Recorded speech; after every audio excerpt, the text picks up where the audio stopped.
광주의 한 대학교 교내를 촬영한 차량 블랙박스 화면입니다. 환자를 실은 구급차가 급하게 빠져나갑니다. 어제 낮 12시쯤 학교 캠퍼스를 걸어가고 있던 30대 남성이 벼락을 맞고 쓰러졌다는 신고가 119에 접수됐습니다. 깜빡 걸리고 이제 갑자기 사람들이 막 이렇게 뛰어다니셔가지고 뭐지 했는데 그때 구급차가 오더라고요. 이 남성은 사고 당시 나무 옆을 걸어가고 있었는데 우산도 휴대전화도 사용하지 않았습니다.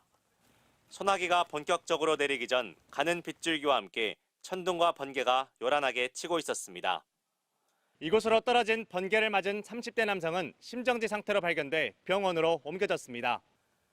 다행히 치료 과정에서 호흡과 맥박이 돌아왔는데 아직 의식은 찾지 못하고 있습니다. 이 남성은 광주의 한 고등학교 교사로 대학교의 교원 연수를 받으러 왔다가 사고를 당했습니다. 간이 비어있는 시간이어서 그때 뭐하러 나갔는지 모르겠어요. 광주 지역에는 낮 한때 2시간 가까이 호우특보가 내려졌고 하루 동안 40번의 번개가 친 것으로 집계됐습니다. 경찰과 소방당국은 낙뢰에 의한 감전사고로 보고 당시 CCTV를 확보해 정확한 사고 경위를 조사하고 있습니다. MBC 뉴스 천홍희입니다. 해변에 누워있는 남성에게 119 구조대원이 심폐소생술을 합니다. 서핑을 하던 사람들이 누워있는 또 다른 사람들을 구조합니다. 오후 5시 반쯤 설악해변 백사장에 벼락이 떨어졌습니다. 살면서 처음 들어보는 번개 소리가 들리더라고요. 땅 깨지는 소리가 들리면서. 해변에는 서핑을 마치고 무트로 올라온 사람들과 산책하던 사람들이 있었습니다. 제가 퇴수를 시키고 돌아오는 중에 빵 친 거예요. 치고 이제 제가 딱 봤을 때는 이미 사람들이 쓰러져 있었죠. 벼락을 맞은 6명 중 30대 남성이 병원에서 치료를 받다 숨졌습니다. 목격자들이 낙뢰가 떨어졌다고 말한 지점에는 이렇게 군데군데 구덩이가 파여 있음을 볼 수 있습니다. 목격자들은 벼락이 떨어지고 지름 50-60cm짜리 구멍들이 생겼다고 말했습니다. 또 모래와 해초가 검게 그을려 있고 불에 탄 스티로폼 조각도 발견됐습니다. 강원도에는 다시 번개와 천둥이 몰려왔습니다.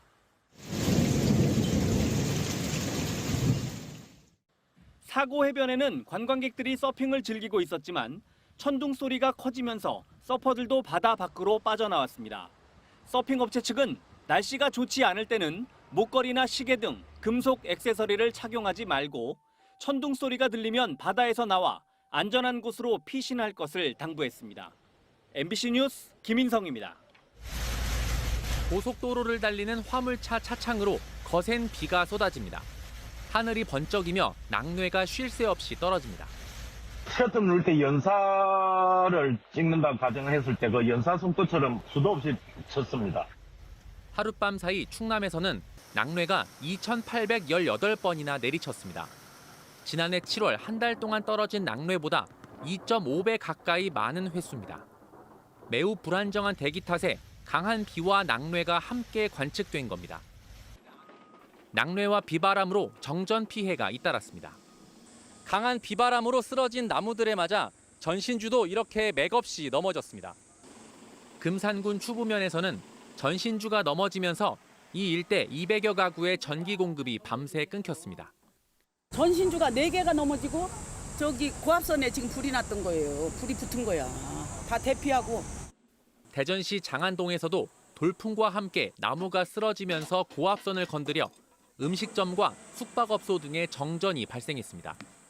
6시 반부터 정전이 됐어요. 그리고 지원부대가 넘어가 버렸습니다. 벼락이 치면서 저녁을 먹다가 무서워서 나오지를 못했어요.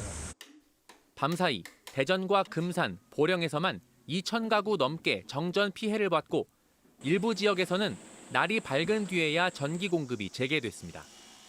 장맛비는 낮 동안에 잠시 소강 상태를 보였지만 밤부터 다시 시작돼 모레까지 80에서 150mm, 많은 곳은 200mm 넘게 내리겠습니다.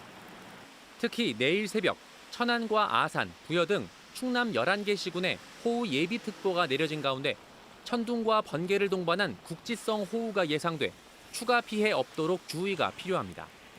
MBC 뉴스 이승섭입니다.